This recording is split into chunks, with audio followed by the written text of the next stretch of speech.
Dale like y le presente al movimiento de la N, al de toda la gente, el de las nuevas ideas, porque sí es diferente, el de Nayib Bukele, el futuro presidente.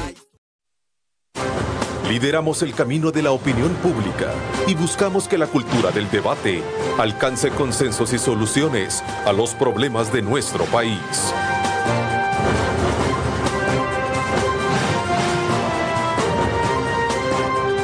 Diálogo con Ernesto López.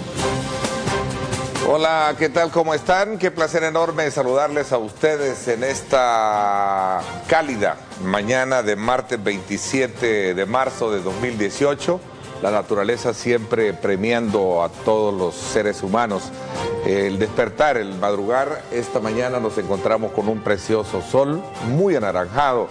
Qué linda la naturaleza. Qué bueno también a usted que ya se encuentra de vacaciones y aquellos que están por salir, pues desde ya a poner todo su esfuerzo, toda su actividad para que podamos concluir buenas nuestras actividades. Así es que desde ya bienvenidos. Vamos desde luego nosotros en esta marcha de poderles llevar a ustedes como siempre los diferentes puntos de vista sobre temas relevantes de este acontecer de nuestro país. Esta mañana con nosotros nuestro buen amigo Dagoberto Gutiérrez, con quien vamos a leer con mucha precisión los últimos acontecimientos que marcan el tema de la política, el tema de lo económico, el tema de lo social en nuestro país. Dagoberto, quiero darte la más cordial bienvenida. ¿Cómo estás? Un abrazo. Bueno, reza un dicho, Dagoberto, en política no hay nada escrito. Y basta con colocar en la mesa los últimos resultados electorales para comprender y entender que esta frase urbana muchas veces se cumple. De acuerdo al escrutinio final, los partidos políticos, en su mayoría los tradicionales, sufrieron una disminución de votos, lo cual nos indica que algo está pasando en la mente de la ciudadanía o al interior de los institutos políticos. Hoy vamos a hacer un análisis pertinente sobre este tema y sobre todo para saber que una vez concluida la actividad electoral, ¿qué es lo que viene para el país? ¿Verdad? Buenos augurios en materia de gobernabilidad, bueno, eso esperamos todos, ¿verdad? Por el bien y la necesidad de resolver los diferentes problemas que golpean fuertemente nuestro territorio. Recuerde, les invito a que participen a @diálogo21 o @Neto López Radio. Son las dos cuentas en Twitter que están disponibles para que usted participe y nos pueda comentar, pueda formular sus comentarios y también sus sugerencias con relación al tema que vamos a desarrollar en esta primera parte con nuestro invitado. Bueno, Dagoberto, nuevamente me da mucho gusto verte, tenía días de no conversar contigo, te agradezco muchísimo que hayas dispuesto de tu tiempo para poder conversar de cara al país sobre estos acontecimientos que han marcado la actividad política electoral y ahora la gran pregunta es ¿qué es lo que viene para el país? Esa es una pregunta clave en este momento, porque ocurre que la política es una actividad cotidiana para los seres humanos. Nosotros somos el único animal que necesita hacer política para defender su vida. Es decir, necesita relacionarse con el problema del poder. El ser humano necesita tener poder para defenderse, para organizarse, para movilizarse y para formarse. Ahora bien, este es un aspecto que apareció muy claramente expresado en los acontecimientos del 4 de marzo. Esta es la votación más importante de toda la posguerra. Por primera vez, el pueblo supera el marco de la votación y construye el marco de la elección. Ocurre que la magia de las votaciones consiste en que la gente que va a votar, vote, pero no elige. Esta es la ley. La gente vota, pero no elige. Los que eligen son los otros, los que tienen el poder. En esta votación, el pueblo eligió por primera vez en toda la posguerra. ¿Sí? ¿Lo calificas de esa manera? Sí. El pueblo no solo votó, sino que eligió. Esto quiere decir que por primera vez en la posguerra, por lo menos pensando en la posguerra, el pueblo pasó de ser objeto político a ser sujeto político. Y se cambiaron los papeles. En esta votación los partidos políticos fueron el objeto político y el votante se convirtió en sujeto político, decidiendo, organizando la manera de votar con mucha genialidad, con mucha intencionalidad. Y hay un rasgo clave en este primer aspecto de los significantes del 4 de marzo. Normalmente el voto se le califica de derecho, de deber. Se dice, el voto es el arma de los hombres libres. El voto es el pillar del pajarito en el boscaje. El voto es el amanecer dentro de la oscuridad. El voto es el arroyuelo corriendo para el cielo. Montón de calificativos. El pueblo descubrió que el voto es instrumento político. Esta es una revolución teórica que tiene consecuencias prácticas claves. Una revolución teórica. Si el voto es un instrumento político, es táctico. Y yo, dueño de ese instrumento, decido si lo uso o no lo uso. Y decido cómo usarlo, cuándo usarlo y cuándo no usarlo, como todo instrumento. Por eso es que la gente anuló el voto. Que esta es el nivel más alto de la conciencia política de la gente. El pueblo se abstuvo, el pueblo se ausentó, o el pueblo votó de manera válida, como dice la ley. Y esa forma válida es maravillosa. Este es el primer rasgo. Pero hay un segundo rasgo. En esta votación se cierra el ciclo histórico que empieza desde 1967. Cruza la huelga de maestros de 1968, cruza los golpes de Estado, cruza la guerra, cruza la posguerra y culmina hoy. En este momento se agota el papel de los partidos políticos como fundamento del régimen político. En esta votación chocó el pueblo con el régimen político. Uno no sabe si los partidos políticos le están poniendo a esto materia gris o lo están viendo simplemente de manera electoral. Fíjate que qué bueno, porque de alguna manera quisiera comprender mejor y en qué sentido ese poder ciudadano del cual tú hablas tuvo esa capacidad de mover el estamento político, porque hasta este momento cambios lo que se han visto solo son a nivel de estructura de un gabinete de gobierno, no del partido. En Arena lo que se ha visto son vítores y alegorías de triunfalismo al sacar la mayor parte de diputados y creo que también de alcaldías. Claro, esa es una manera electoral de ver el fenómeno. Y ellos tienen razón, además, esa es su especialidad. Ellos son doctores en votaciones y en elecciones. El problema es que esto que estamos examinando tiene un preponderante peso político.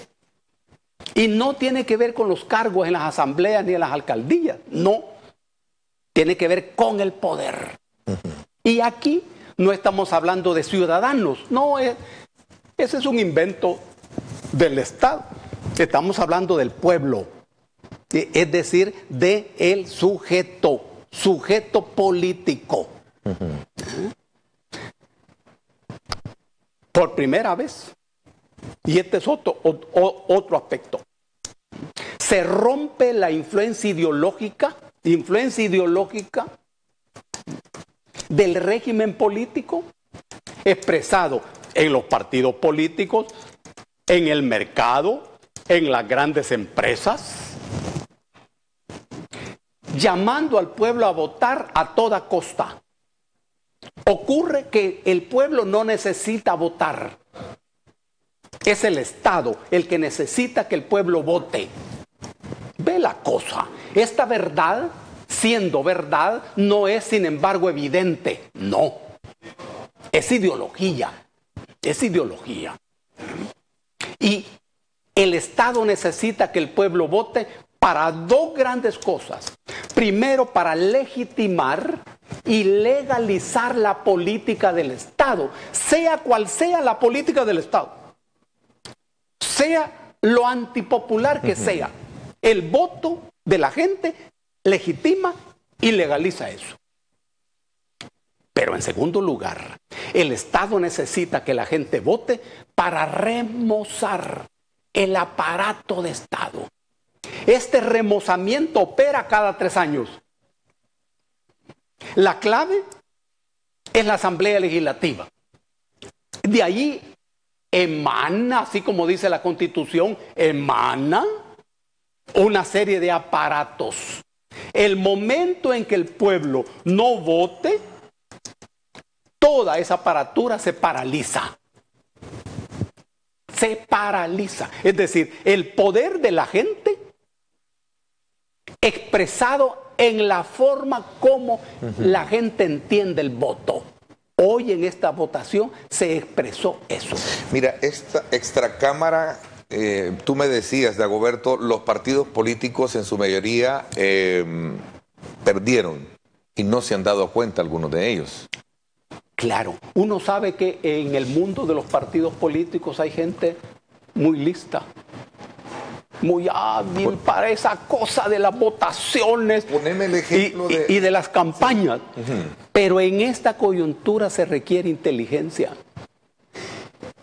Mucha inteligencia para descubrir debajo de los votos los elementos políticos y de poder que es lo que se ha expresado. Eso es lo que se ha expresado. Claro, el primer derrotado es el FMLN.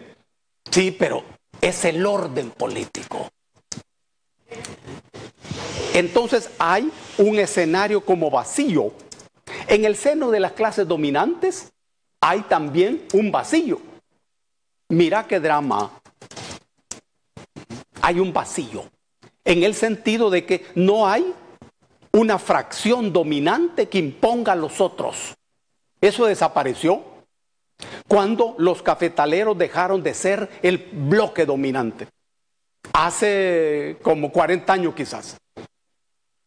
Y se formaron nuevos bloques de acumulación capitalista, insospechados. Por ejemplo, la pandilla es un bloque de acumulación capitalista. Claro. La antigua guerrilla, otro bloque de acumulación capitalista. Un bloque de oligarcas tradicionales, otro bloque. Un bloque de burguesía financiera con cabeza oligárquica, es otro bloque. Pero ninguno de estos bloques es dominante. Mira la característica. Ninguno es dominante. Y luego el régimen político, golpeado el 4 de marzo. ¿Tú esperabas ver caídos al partido FMLN con este resultado? Totalmente predecible. La cúpula de este partido lo sabía perfectamente. La gente no lo sabía, es otra cosa. En las filas del FMLN hay gente decente, gente de izquierda, e incluso hasta revolucionarios. Ellos no lo sabían. ¿Qué crees que está pasando en este momento en el FMLN cuando a raíz de ese resultado fueron 2 o 3 voces las que saltaron bajo esa, digamos, autocrítica, pero fueron hasta cierto punto apartados? El director de Migración, uno de ellos, el doctor Fidel Fuentes, alcalde de San Marcos, sigue bajo la mirada acusadora, ahora bajo algunos cuestionamientos y acusaciones de misoginia, creo que otros se les está señalando. Esas voces siempre habían existido. Es la voz de gente inteligente, como Héctor, como Fidel y otros. Es que no es extraordinariamente difícil darse cuenta de lo que allí estaba ocurriendo, de la distancia entre esa cúpula y ese partido y el pueblo. El choque entre esa gestión pública y el pueblo. Era evidente que el designio y el sueño de esa cúpula del partido FMLN era parecerse a Arena a toda costa y hacer las cosas así como las ha hecho y las está haciendo Arena. Era evidente que su modelo ha sido y es Arena. Claro, cualquier gente medianamente inteligente y medianamente valiente hacía la crítica. Hoy, en el marco de este derrumbe, esas voces se dejan escuchar por primera vez. Y hay que ver la reacción de la cúpula. Uno piensa que los acontecimientos del 4 de marzo para el FMLN son jaque mate.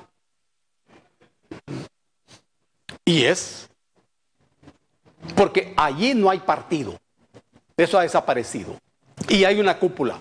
Insisto, tu experiencia de conocer al FMLN de los años 80 y examinarlo desde otra óptica, porque sé que tú no estás ahí, te llevaba a pensar que esa cúpula caería a raíz de estos resultados electorales. Por supuesto. Pero no ha pasado. No es porque yo deseo, perdón, sino que dentro del análisis cabe la pregunta, bueno, ¿por qué? Lo que era evidente era que el pueblo iba a arrancarle la cabeza a esa opción neoliberal. Pero no era evidente totalmente la conducta de la cúpula. Porque ocurre que la figura de cúpula sustituye a la figura de dirigencia política. Allí no hay una dirigencia política, porque a ciencia cierta no hay un partido político.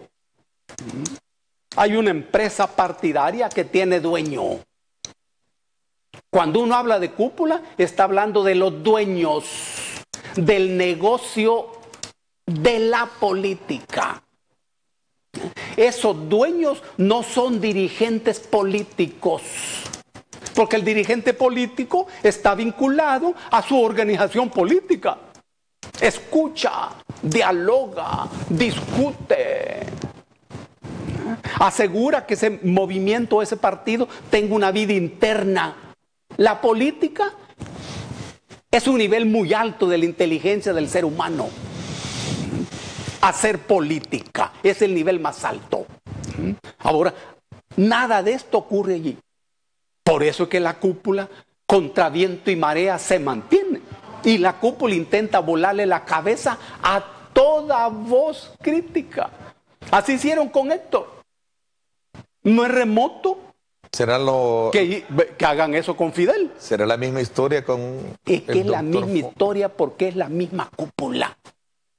Ahora bien, ¿y cuál es la principal preocupación de esta cúpula en este momento? Defender el neoliberalismo a toda costa. Los mismos cambios presentados por el presidente tienen esa esencia. Es la defensa a toda costa del neoliberalismo. Esto tiene dos objetivos.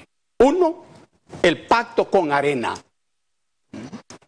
En este momento esta cúpula necesita acuerdos con la cúpula de Arena. Y la base de esos acuerdos es la defensa del neoliberalismo, que es la esencia del pensamiento de Arena y la esencia del pensamiento de la cúpula del FMLN, es el neoliberalismo.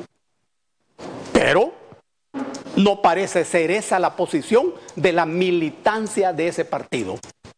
No parece ser eso. Y estalla la guerra. Pero es que las cúpulas no se mueven. A ver, pero en términos numéricos o de votos se dice que lo que hubo fue un voto duro de castigo. Es decir, su mismo voto, su misma gente castiga a su mismo partido. No hay voto duro. Y la gente inteligente de los partidos políticos inteligentes saben que toda esa es una temática volátil. Muy volátil. Eso no existe. Depende de las condiciones políticas concretas. La clave es cuál es el momento político concreto. Es lo mismo que decir, el partido FMLN recibió un voto de castigo. No, allí no hay ningún voto de castigo. Lo que hay es una votación que rechazó expulsó y condenó esa política. Producto, a tu criterio, de una corriente atípica a los principios y los fundamentos por los cuales surge el FMLN. En absoluto, no tiene nada que ver con eso. Lo que la gente enfrentó y rechazó es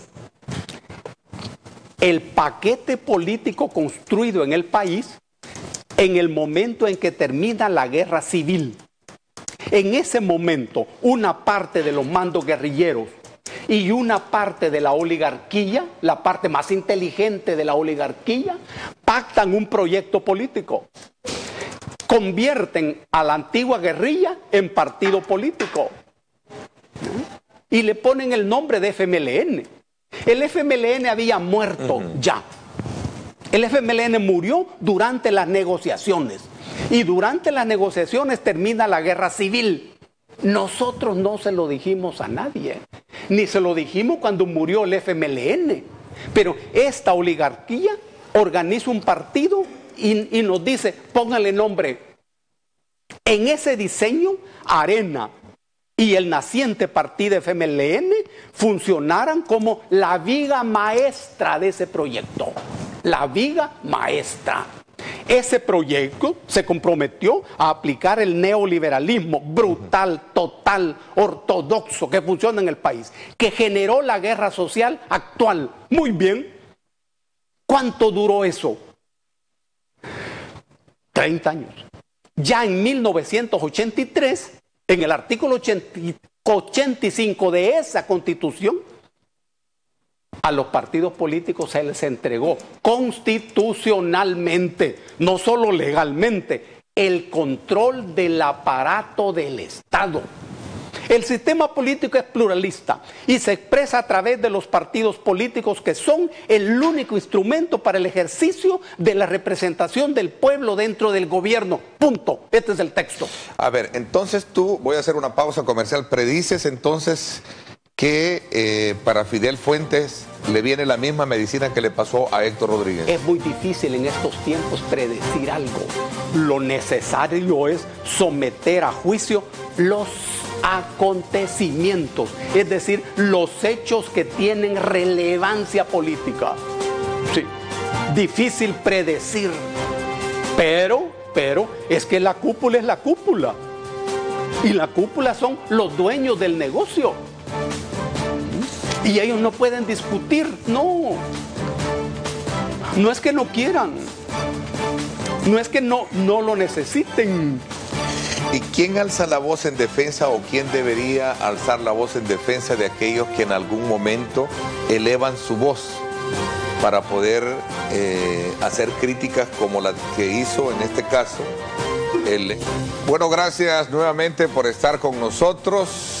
Gracias mil, gracias por estar a través de Megavisión Go, nuestra aplicación completamente gratis, para que usted pueda bajarla acá en nuestro país en su teléfono móvil y pueda tener nuestra señal y también todo un cartapacio y un portafolio de medios aliados, estaciones aliadas que pueden también darles a ustedes la oportunidad de conocer aconteceres importantes de país.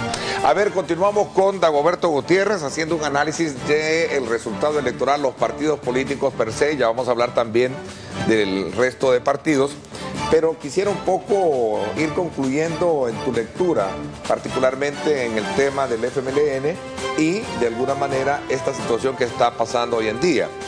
Y te dejaba planteada la pregunta, ¿a quién corresponde, a tu criterio, Dagoberto, defender o acompañar esa autocrítica dentro del partido? ¿Cómo ves el liderazgo de Óscar Ortiz en este contexto? Hay tres cosas aquí. Uno, estamos haciendo un esfuerzo para que la gente y el pueblo descubra que en esta coyuntura aparentemente, rigurosamente electoral, se está expresando un momento político que tiene que ver con el poder. Hay un proceso de construcción de un nuevo poder. Y lo decisivo no es, en realidad, la asamblea que viene. No, eso no es lo decisivo. Porque lo nuevo de esa asamblea es las nuevas correlaciones. ¿Qué la tiene la derecha? No. ¿sí? Las nuevas correlaciones. Siempre ha sido la derecha, porque el partido FMLN es un partido de derechas que aplica una política de derechas, pero que intenta jugar a la izquierda. Por eso, eso no es el punto. No. Ahora bien, Oscar usa una figura interesante. Oscar pide tolerancia. La tolerancia es una figura fundamental de la ética. Una sociedad requiere tolerancia. ¿Y qué es la tolerancia? La tolerancia consiste en aprender a soportar aquello que no te gusta. Esa es la tolerancia. Porque aquello que te gusta no lo toleras, sino que lo disfrutas. Esa es la diferencia. Y esa es la esencia de la tolerancia. Pero ocurre que aquí, en relación con el FMLN, no es la tolerancia el fundamento, sino que se tome en cuenta. La gente del FMLN lo que está pidiendo es un cambio de política. Hay tonos y hay colores. Algunos están pidiendo el cambio de la cúpula, otros están pidiendo el cambio de política, que es la esencia de la cosa. Ahora bien, en verdad aquí se ha construido un nuevo escenario. Un nuevo escenario. Y la gente más inteligente de los partidos políticos así lo estará entendiendo. En ese nuevo escenario pueden ocurrir nuevos acontecimientos en donde no esté en lucha la disputa por los cargos públicos, sino un nuevo poder, la construcción de un nuevo poder.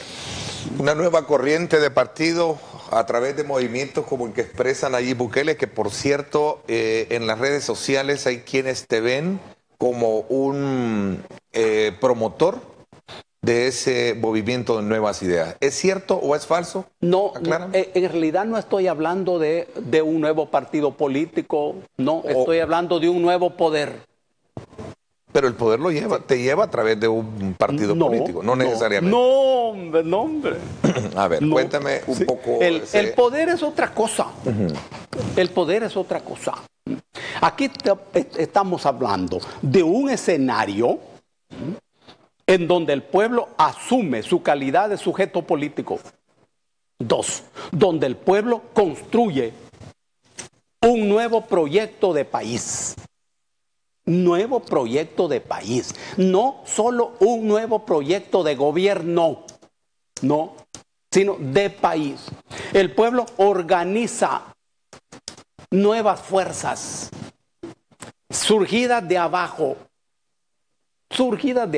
en todo el territorio. El pueblo organiza esas fuerzas de manera diferente. Es otro fenómeno. Ahora, ¿esto ha de pasar por las votaciones? Claro. Sí. Pero eso es un corolario, es un resultado, el fundamento del nuevo escenario construido. El 4 de marzo es todo esto a lo que me he referido. No es un diseño electoral, no. Claro que no. Es político. ¿Dagoberto está con Nayib Bukele? Yo estoy en el chiflón social, ideológico, político, cultural que se está construyendo en todo el país. Miles y miles de gente somos parte de ese chiflón, que es una fuerza que en su momento oportuno, previsiblemente,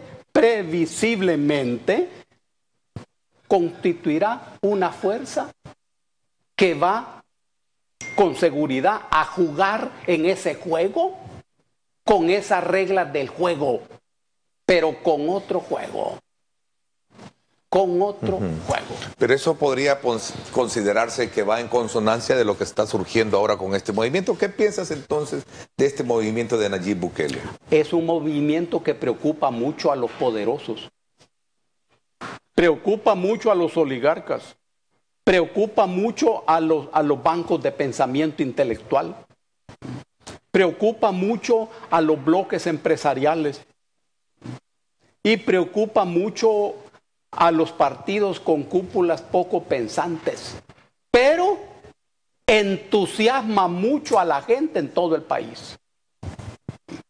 Pero da esperanzas a mucha gente en todo el país, de este a oeste. Ese es el fenómeno. Es un fenómeno político. ¿Le ves futuro tú a ese proyecto? Tiene un gran presente. Porque en todo caso, el futuro es un espacio vacío. Lo que está lleno de vida es el presente. Es el pasado. La vida está en el pasado. En el presente está el conflicto. Y en el futuro está la utopía. La clave es lo que hay en el presente, en el conflicto. Y en este conflicto que nutre el presente, la gente está encontrando un camino de confianza, de fe, de esperanzas. ¿Le ves forma y fondo a un proyecto nuevo que puede liderar? Voy a poner el caso Nayib Bukele por el lado, como ya lo conocimos con el movimiento Nuevas Ideas, Johnny Wright, Juan Valiente, y esperemos a ver qué resulta de la elección interna en Arena. Un proyecto de ese tipo es una necesidad. Y la gente más inteligente de este país así lo está entendiendo. Se necesita eso. Cuando se habla de nuevas ideas, se está hablando de nueva política. Pero también se está hablando de una nueva forma de hacer política, de una nueva forma de aplicar la política y otra política. Nuevas ideas expresa eso. En el fondo, la figura de nuevas ideas expresa ideas nuevas. Te pregunto, ¿le va a permitir consolidar un proyecto político el actual sistema? Los que en el actual sistema tienen cabeza lúcida descubrirán que una fuerza de ese tipo no es amenaza, pero no es previsible la abundancia de esa inteligencia. No es previsible. Impedir esa fuerza abrirá en el país nuevos escenarios, otros escenarios.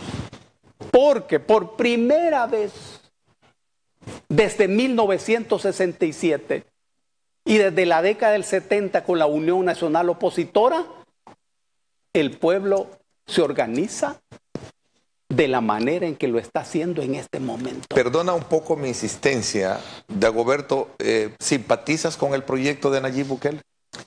Te estoy explicando este proyecto. Es que no es ningún proyecto de Bukele, es el proyecto de la gente. Es la gente la que está construyendo este proyecto, la que lo está organizando. Y es la gente la que está diciendo, vos sos. No es Bukele el que está diciendo, yo soy. No. No. Y vos que lees la Biblia, sabrás encontrar el parentesco intelectual, no histórico. Es la gente. Esto que yo estoy explicando, esto lo está construyendo la gente. Esa es la maravilla del momento. Claro. Y cuando eso ocurre, la gente poco inteligente de los grupos empresariales o de los bloques de partido entenderán eso como una amenaza. Porque están acostumbrados a entender a la gente como objeto y no como sujeto. Un proyecto que surja de la gente es un proyecto sano, fuerte, positivo. Y el único que puede salvar al país del hecatombe en que hoy se encuentra.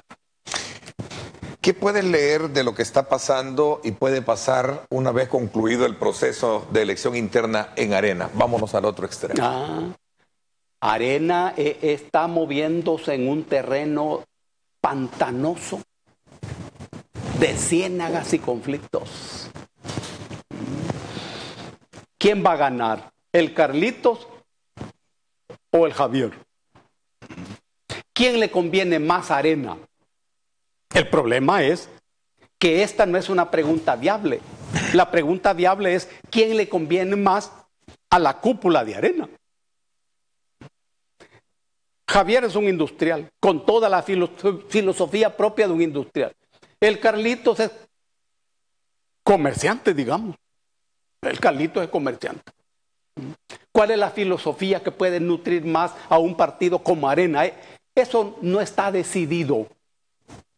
Gane quien gane, para Arena viene un momento de mucha perturbación, de mucha debilidad. Claro. Lo que ocurrió el 4 de marzo, entiendo yo que Arena no lo ha procesado todavía de manera inteligente, a juzgar por lo que uno los oye decir en la televisión. Es un pastel envenenado. Pero ahí hay gente inteligente también y sabrán aprender a leer. Cuando uno aprende a leer, no solo aprende a descifrar el código del alfabeto, sino aprende a leer la vida, que esa es la clave de la lectura. Esa es Arena. Un proceso o un ensayo de elección democrática interna en un partido puede ser para bien o puede ser para mal. Es que bajo esa óptica como tú me lo estás planteando, que Arena de alguna manera se encuentra en un momento espantanado, de empantanamiento. Y ciénaga. Y ciénaga. Sí. Es que con respecto a la democracia, la pregunta es, ¿democracia para quién? Porque nunca la democracia es para todos. No. Y nunca la dictadura es para todos. No. Cuando la democracia es para la mayoría, esa misma democracia es dictadura para la minoría. Cuando la democracia es para una minoría, esa democracia es dictadura para la mayoría. Así que el tema democracia, siendo una figura inventada en una sociedad de esclavos, tal como era Atenas, cuando ellos construyeron esa democracia, uno debe tomarla con mucho filtro, mucho filtro. El 10% de la población de Atenas inventaron la palabra democracia. El 90% eran esclavos. Cuando ellos hablaron de pueblo, el pueblo eran ellos. Una minoría. Mira el sentido de la democracia. Mucho ojo. Es parecido a lo que ocurre con el progreso. A vos te han enseñado que el progreso es bueno siempre, porque es un paso hacia adelante. Pero cuando el médico te dice, señor, su cáncer ha progresado, ese que también es progreso, ¿es una buena noticia? No. Lo mismo ocurre con el progreso. Te construyen una supercarretera, ¿cómo no? Es un progreso y yo estoy de acuerdo. Pero la supercarretera te destruye el bosque, te destruye el manto acuífero. ¿Es progreso para vos? No.